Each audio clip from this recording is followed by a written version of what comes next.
Hi and welcome. I'm Steve Martorano, and this is the Behavioral Corner. You're invited to hang with us as we discuss the ways we live today, the choices we make, the things we do, and how they affect our health and well-being.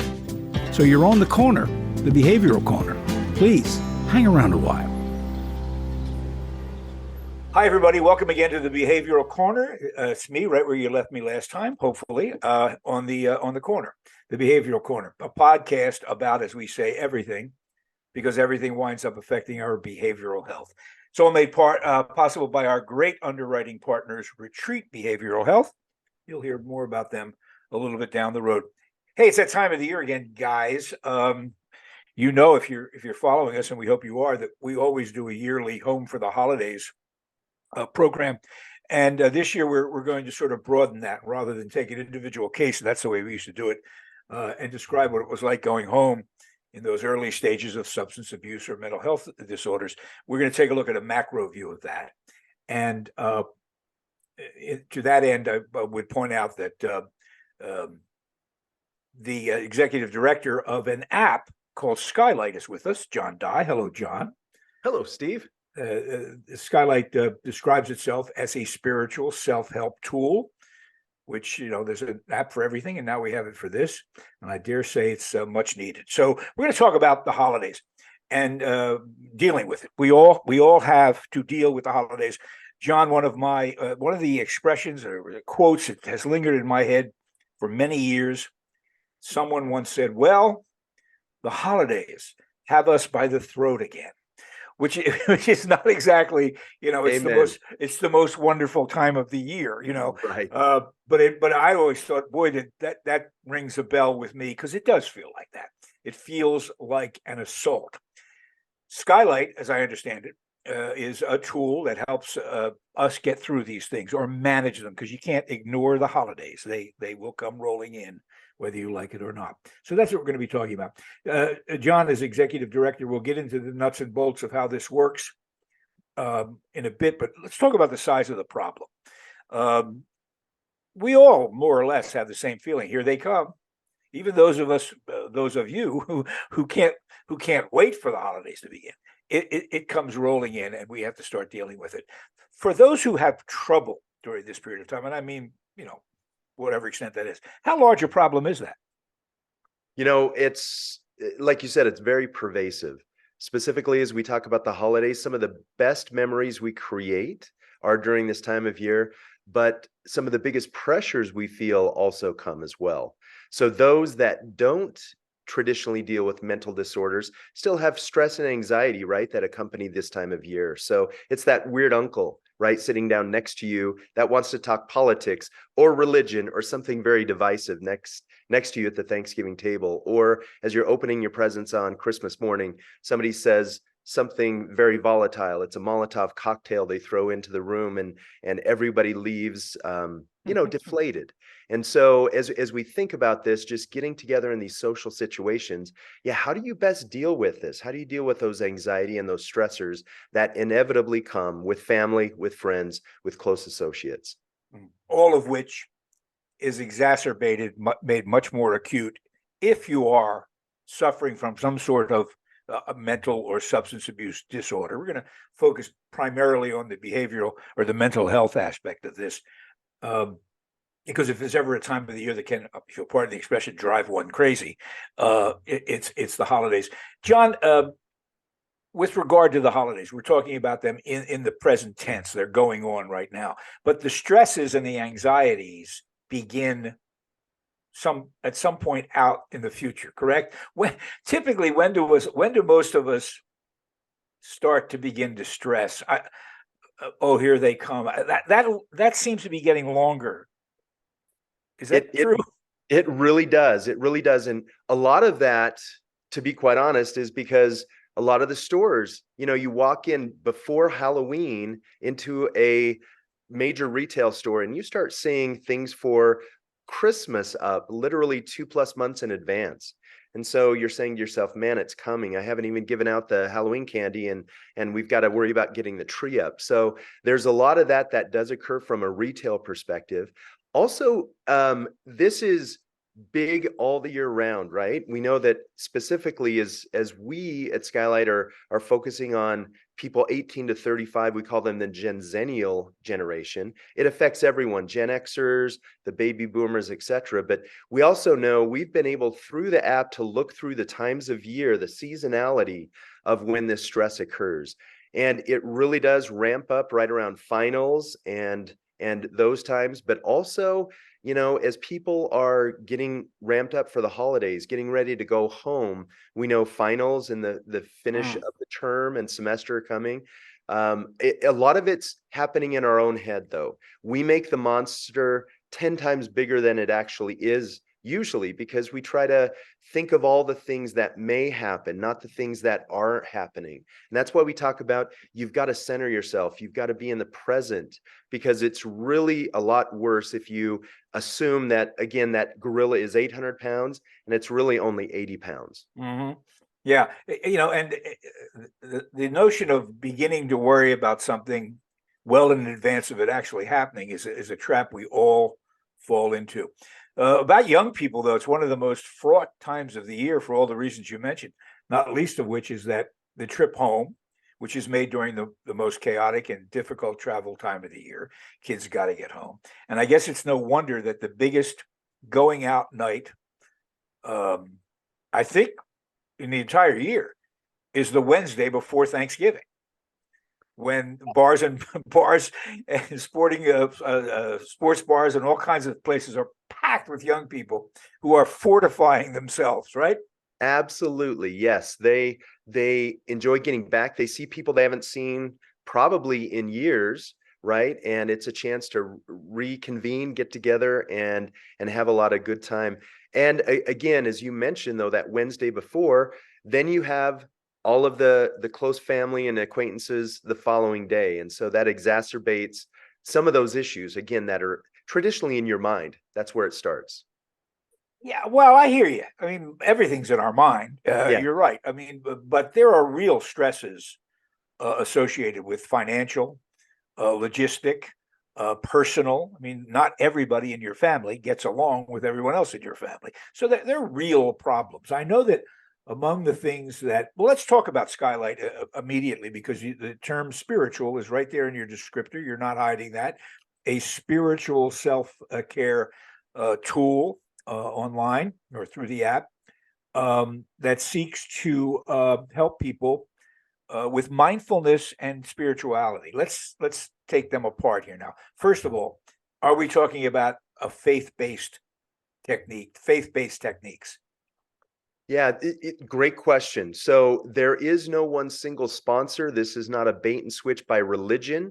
It truly is spirituality. As you know, spirituality can have many connotations based on the individual. So those are believers, right, in a higher power. So there is, we do believe that a person that is going to benefit most from what Skylight has to offer is somebody who does believe in a creator or divine or transcendent or a higher power. Now, that's not a traditional Christian view of God Mhm. or, you know, Jewish or Muslim or whatever, but we do believe that as you deal with stressors like anxiety, sleep issues, loneliness, self-esteem issues, you can overcome those. You can help center yourself and be present if you have affirmations, if you have meditation, if you have music and movement, and of course prayer that accompanies that. So we believe just like you can't expect to go into a gym and do a few biceps and have a muscle, spiritual practice is required daily to center yourself. So I liken it somewhat to AA, because there is a belief in a higher power, right? You have to think outside yourself. You have to be humble enough and succumb to a higher power, which makes you able to overcome some of the things in your life. Very similar. Yeah, we obviously are intimately aware of the 12 steps and the greater power, and the fact that this is not strictly speaking a religious concept, but a spiritual one. There's a difference for sure. You guys also mentioned mindfulness, which is another kind. It's not. It's a real thing, but it is a buzzword. I don't know that everybody really knows what mindfulness is. So discuss that a little bit. How do you at Skylight define mindfulness? And then is it not in conflict with the notion of a higher power? If mindfulness is you putting yourself in a particular place in time, how does that jibe with looking outside yourself for some answer? Yeah, no, great question. And I'll answer that in this way because I think as we think about Skylight, it's really aligning within yourself with others, so we talk about within yourself with others, your community, but also vertically with heaven.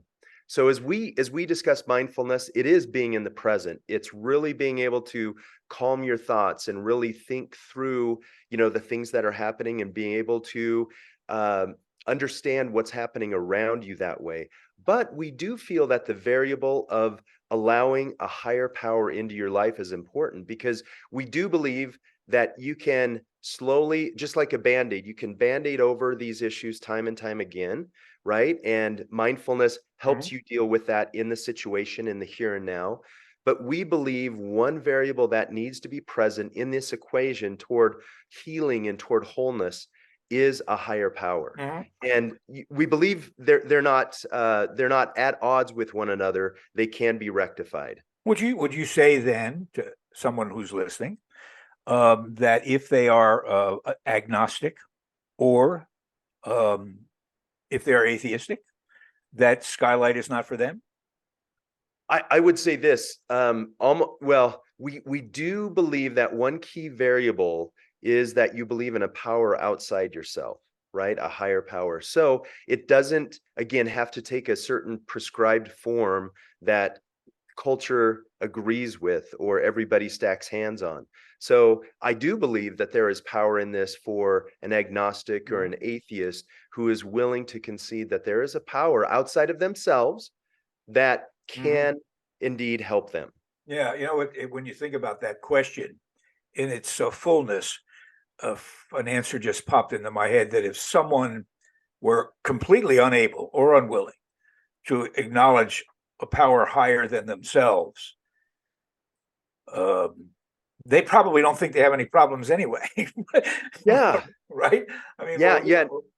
I would agree with you there. I think Steve, if they can't conceive of that, they may not even recognize that there is a problem, right, right? exactly, Yeah, exactly. And ignorance, I suppose, is bliss.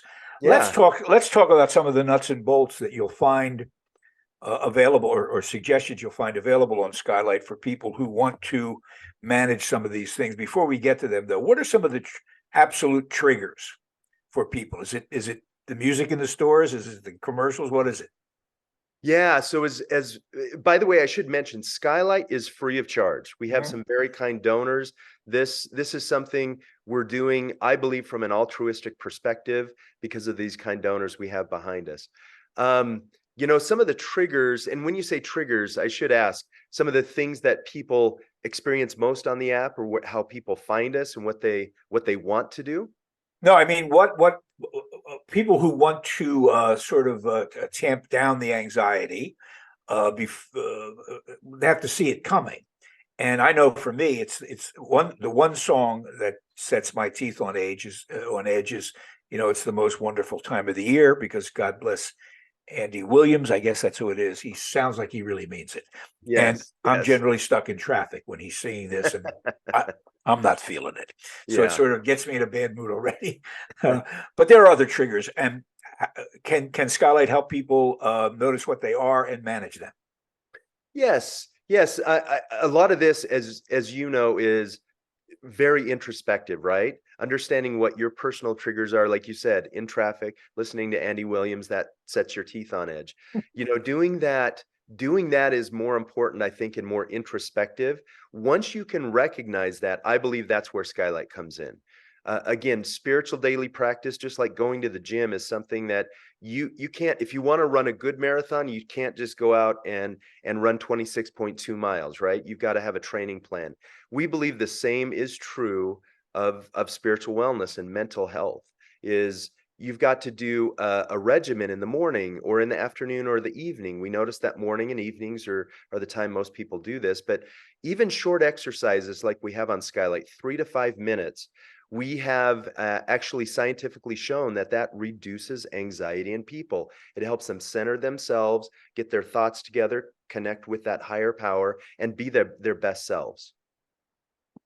You've mentioned you've used physical activity as a sort of as a metaphor, but there are some real things here on the site that you can avail yourself of.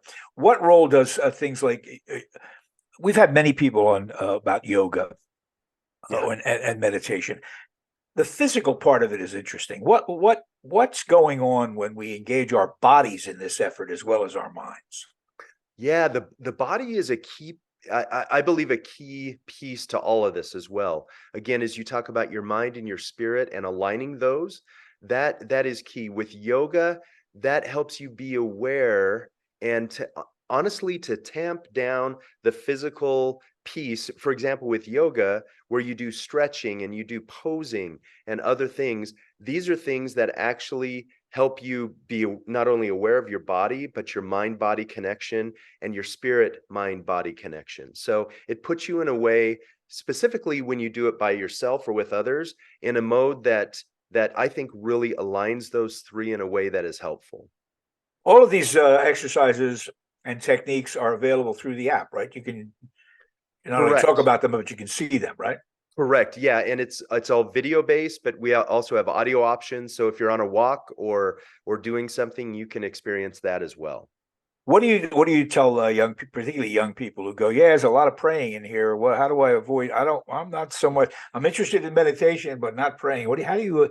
Can you avoid if you need to? Can you avoid that? Absolutely. We try to tailor this user journey in a way that is best for everyone. And actually, one thing that I'm excited about is when people do onboarding for the app, they can tell us what they're interested in.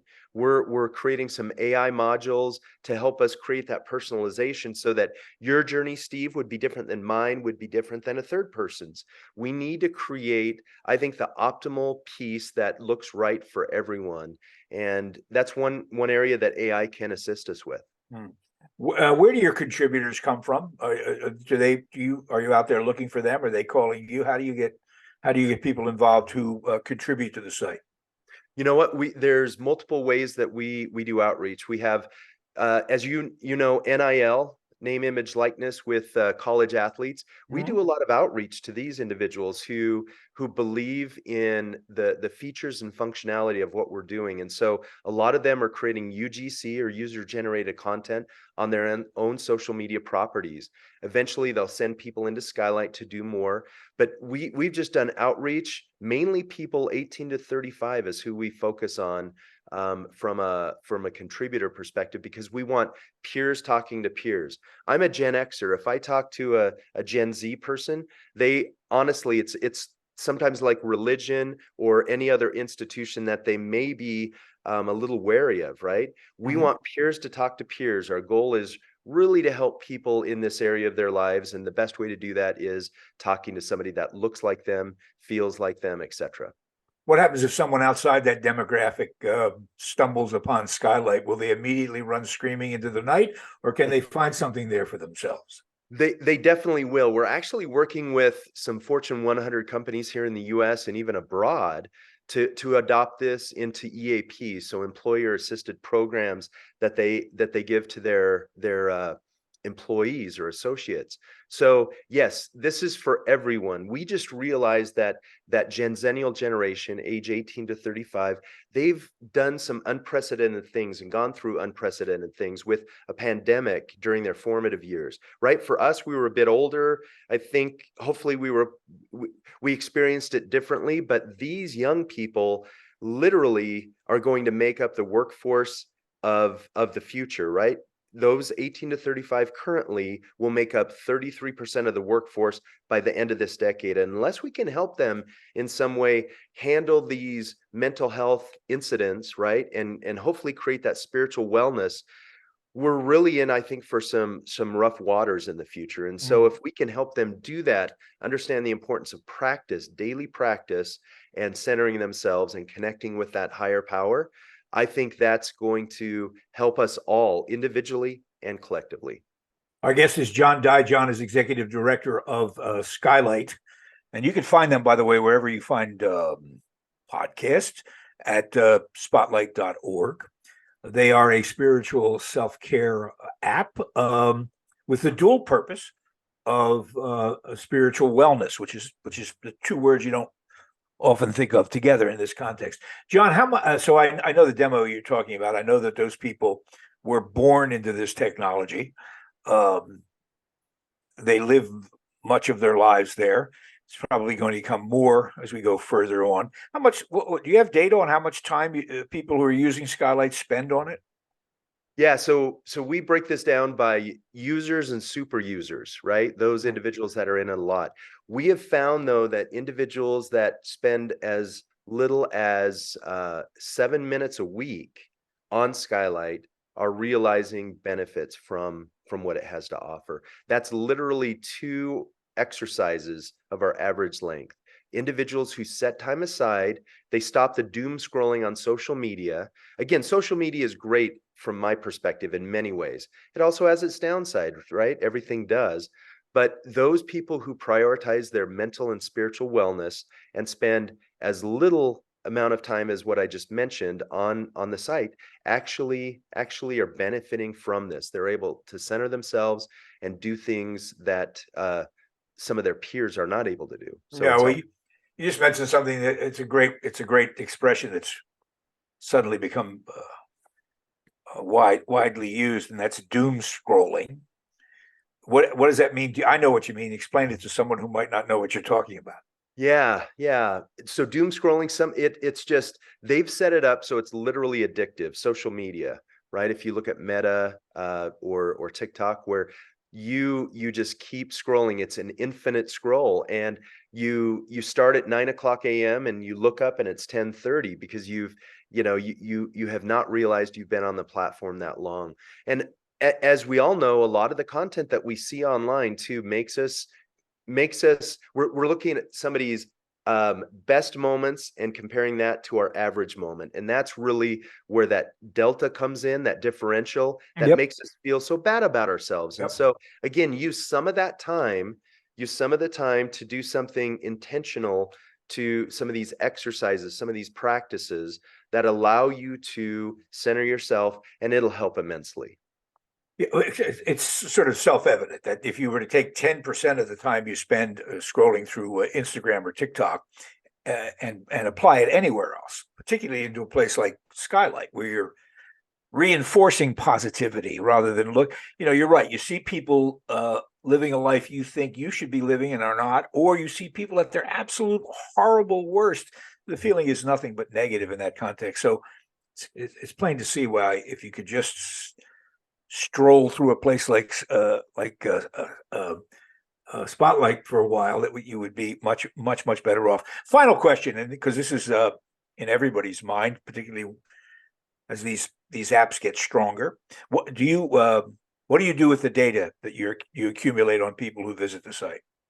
It's interesting. It's all private. We do not release it at all. But the goal for us, honestly, what we're trying to do, Steve, is we would love to create a playbook of our findings, just as we see common trends and what topics people are interested in when they're on the app and doing the practices, the times of day, the amount of time that they spend, etc. Some of those things that we just discussed, we're compiling those together so that other people that have similar goals to help this rising generation, right, with some of these issues that they're having, we want to create a playbook that we can give to them and utilize with them and help train them so that if they start out I'll use a football analogy, if they start out on the 20-yard line, we want to get them up to the 50-yard line, whatever their goal is, right? The end zone. We want to help them move farther, faster, because we have primary data and there's secondary data we can draw from. But the primary data, we really want to create a playbook to help people, because we do believe strongly, as I mentioned before, gosh, this rising generation needs the help that we have available. We need to create a journey that personalizes it to their needs and not do it the way that our parents and our grandparents did, which was very prescriptive, right? This Generation Z, we have to be more descriptive and understand what they're looking for and need, and try to provide that to them in a way that they will accept that. Yeah, it's a great goal. I wish you the best of luck. How old is Skylight now? We are under 3 years. We started right about when the pandemic hit, and we've got our wheels underneath us, and we're just adding momentum day by day. Skylight.org. That's how they find you. That's exactly right. You can find us on the web, download the apps there, find us on social media as well. And again, it's free. Free is good. Free of charge. John, happy holidays. Thanks for your time. We appreciate it. Good luck with the app. It certainly looks like something that a lot of young people could benefit from, and not so young people as well. Appreciate your time. Thank you, Steve. And thank you guys as well. Don't forget, follow us, like us, subscribe, do the whole thing, and try to enjoy. I know it's got you by the throat, but have a good time. It'll be over sooner than you know it. That's as positive as I can be. Thanks, guys. See you next time on the Behavioral Corner. Bye-bye. Retreat Behavioral Health has proudly been serving the community for over 10 years. Here at Retreat, we believe in the power of connection and quality care. We offer comprehensive, holistic, and compassionate treatment from industry-leading experts. Call 855-802-6600 or visit us at www.retreatbehavioralhealth.com to begin your journey today.